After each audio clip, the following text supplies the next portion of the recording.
અને હવે સમય એવો આવ્યો છે સાહેબ કે વાવા બંધ થાય ને આહ નીકળે.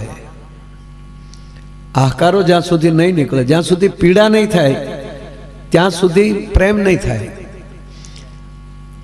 ધર્મ બાબત, સનાતન માટે, રાષ્ટ્ર માટે જ્યારે એની પીડા થશે, લોખંડ જ્યારે પીગળે છે ત્યારે એક બને છે. ભલે કઠોર છે પણ કઠોરમાં કઠોર જે પોલાદ લોખંડ જે છે એ પણ જ્યારે પીગળી જાય, એની અંદર જ્યારે પીડા થાય ત્યારે એકબીજાને એક થઈ જતા હોય છે. ત્યારે એનો ઘાટ જે આકાર છે એ ઓગળી જાય છે. હું માયાભાઈ છું, હું ફલાણો છું, આ બધા આકારો ઓગળી જાય ત્યારે એક માણસ બનતો હોય છે. અને જ્યારે માણસ બની જાય છે ત્યારે એ કેવો છે એ નીકળી જાય છે. બસ હું માણસ છું, મારો ધર્મ શું છે, મારી ફરજ શું છે. આજે આપણે ખૂબ વાવા ખૂબ થાય છે આપણે, પણ અંદરથી જે આહકારો નીકળે. એટલે અમને આનંદ એવો હોય કે રોજ પ્રોગ્રામ તો રોજ કરીએ, પણ પરિબાપુ જેવા મહાપુરુષ એ ભજન કરતા કરતા બાપુ એનું ભજન એ આ બધા મહાપુરુષ, આને કોઈ યજ્ઞ કરવાની જરૂર નથી, આને ધ્યાન કરવાની જરૂર નથી. કારણ કે નાભીમાલી જ્યારે આ વૈખરી વાણી નથી સાહેબ, એકલી કંઠની વાણીઓ નથી. આ નાભીના સ્વરો હોય છે. એની સાથે બેસવામાં, સ્ટેજ ઉપર એની બાજુમાં બેસીને સાંભળવાનો જે અવસર મળે એ પણ એક મારા માટે આનંદ હોય છે. જિજ્ઞેશભાઈ છે, ભાઈએ ગણપતિ વંદના કરી, ધીરજભાઈ બારોટે, અને હજી નાજભાઈને સાંભળવાના છે, વિનુબાપુને સાંભળવાના છે. બીજું કોણ છે જે બાકી? હા, હજી દરેક ઘણા હું લિસ્ટ જ જોઈ લઉં.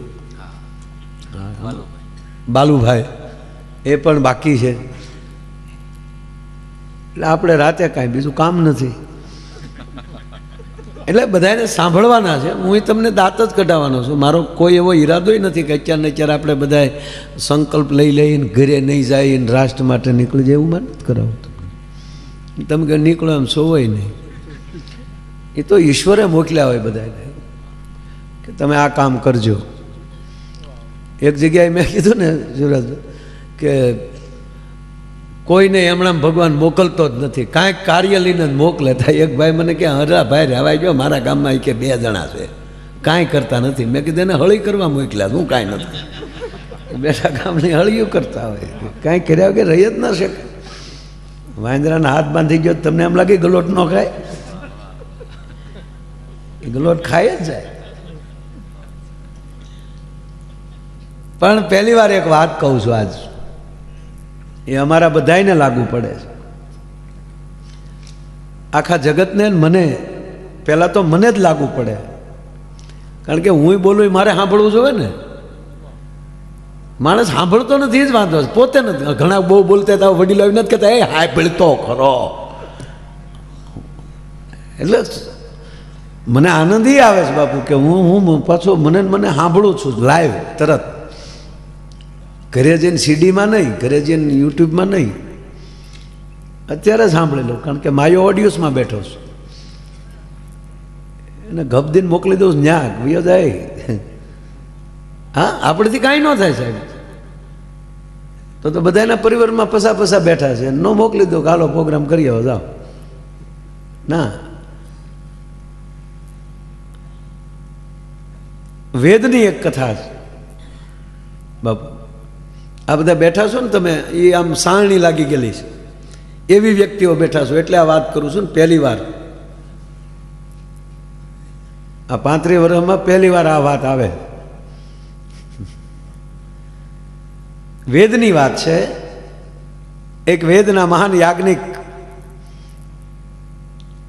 કે જે કેવલ યજ્ઞનો જ કાર્ય કરે છે, યુવાન છે પોતે, અને પછી સંસારમાં પ્રવેશ કરે છે કે હું લગ્ન કરું અને મારાથી જે બાળકો થાય એ બાળકો પણ એવા યાજ્ઞિક યજ્ઞ કરનારા મહાન શાસ્ત્રીઓ પ્રગટ થાય અને સંસારમાં સમાજમાં યજ્ઞો ખૂબ નીકળે. એટલે એને લગ્ન કર્યા. સમય જતા એની ઘરે દીકરો જન્મ્યો, પણ બાપુ દીકરો મૂંગો જન્મ્યો. હવે કેટલી આશા હતી કે મારો દીકરો એક આવો મહાન યાજ્ઞિક બને, એ પણ આવા યજ્ઞો કરે. એને બદલે મૂંગો, એટલે અંદર ઘાળ બહુ લાગ્યો. 15 વર્ષનો થયો. ખૂબ એની પાછળ એને પ્રયાસો કર્યા, પણ એ બોલતો થયો નહીં. અંતે એની પત્નીને મેણું મારે છે કે હું આવો મહાન યાજ્ઞિક ઋષિ, અને મારી ઘરે મૂંગું સંતાન આવે, ભૂલ તારી છે. એટલે એનો એને ત્યાગ કર્યો, દીકરાનો અને એની પત્નીનો. એ તો વનમાં કુટિયા બાંધીને 2 જણા અલગ રહે છે. અને બીજા લગ્ન કર્યા, અને એ બીજા લગ્ન કર્યા, એને 4 સંતાનો થયા. એ 4 મહાન યાજ્ઞિક થયા. 20-20 વર્ષે પહોંચ્યા હતા તો 10 દિશાઓમાં એના નામના પણ યજ્ઞોના વખાણ મળ્યા થવા. આ દીકરો 35 વર્ષનો થયો, અલગ રહે છે. અને આ દીકરાઓ જે 4 દીકરાઓ નહીં જે છે એ ઋષિ કક્ષાના પહોંચ્યા. એટલે સતત આને મેણા મારે છે, લે તું જો, ભૂલ મારી કે ભૂલ તારી, તારું સંતાન મૂંગું થયું, મેં બીજા લગ્ન કર્યા, એને 4 સંતાન થયા. એ જોઈ લે કેવા મહાન થયા, જેને મુખમાંથી વેદ નીકળે છે. એટલે અંતે ટૂંકી વાત લઈ લઉં કે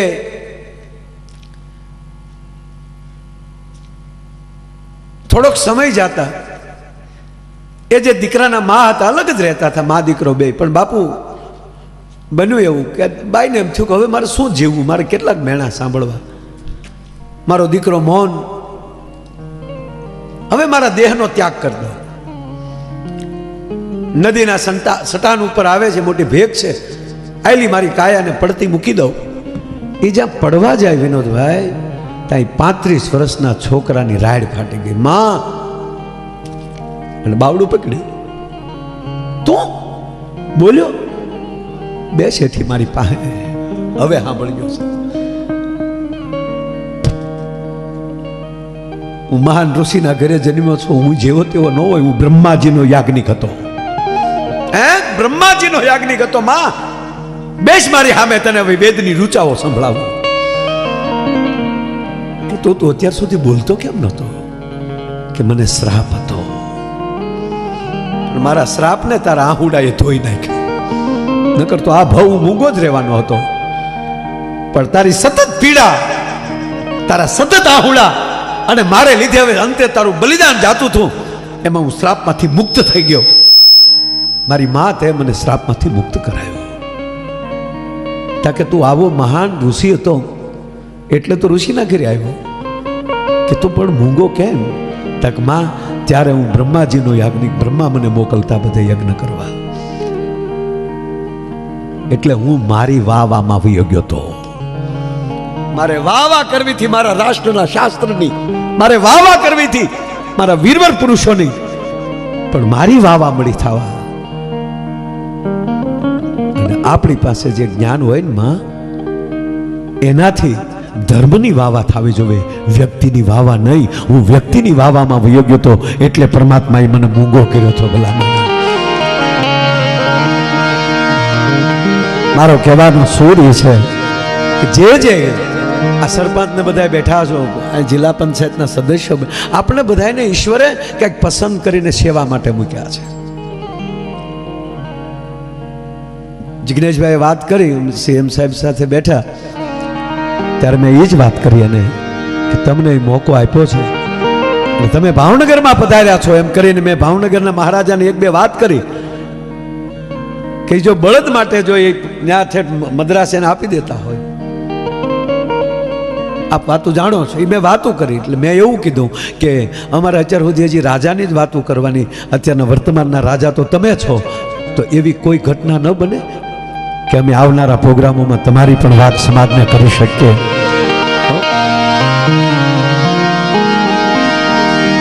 માથે ઓઠીઓ ઢળીને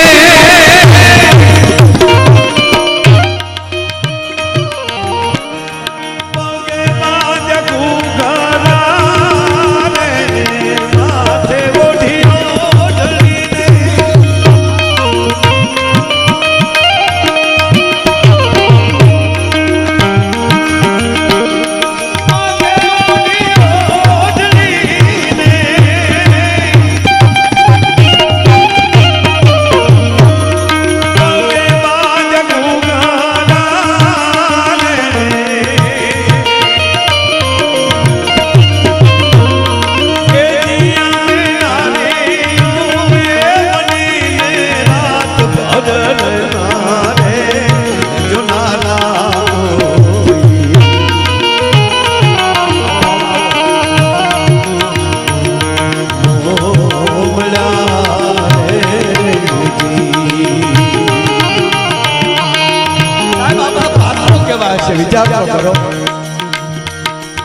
જલાળા દાન બાપુ સાહેબ આપણા કાઠિયાવાડનું કેન્દ્ર બિંદુ ગણાય.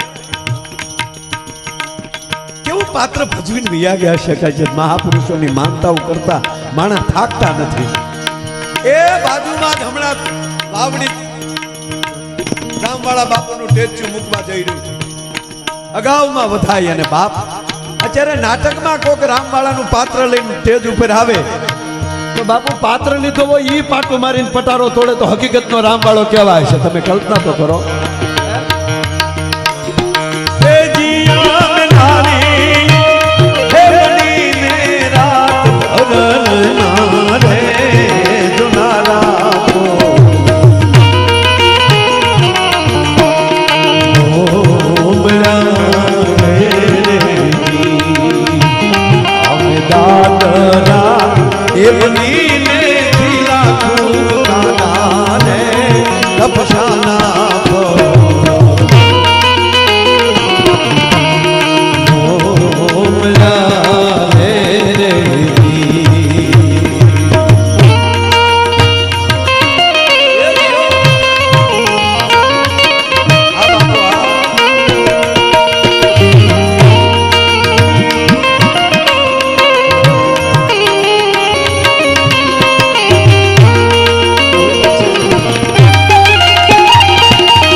કાક બાપુ છેલ્લે લખે છે કે અમે તો બ્રહ્મલોકમાં રહેતા હતા, કાંઈ ઘટતું નહોતું સાહેબ.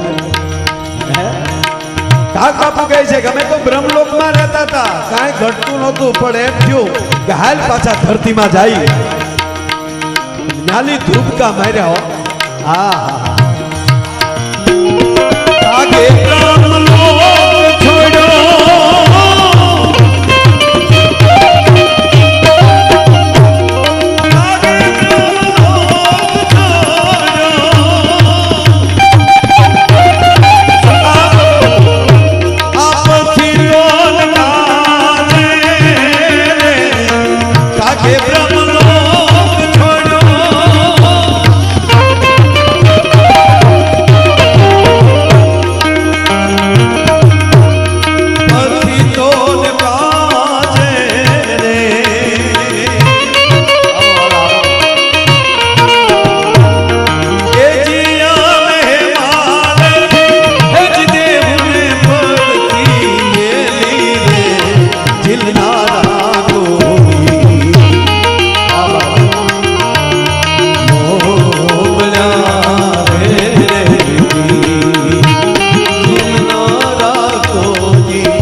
વરડી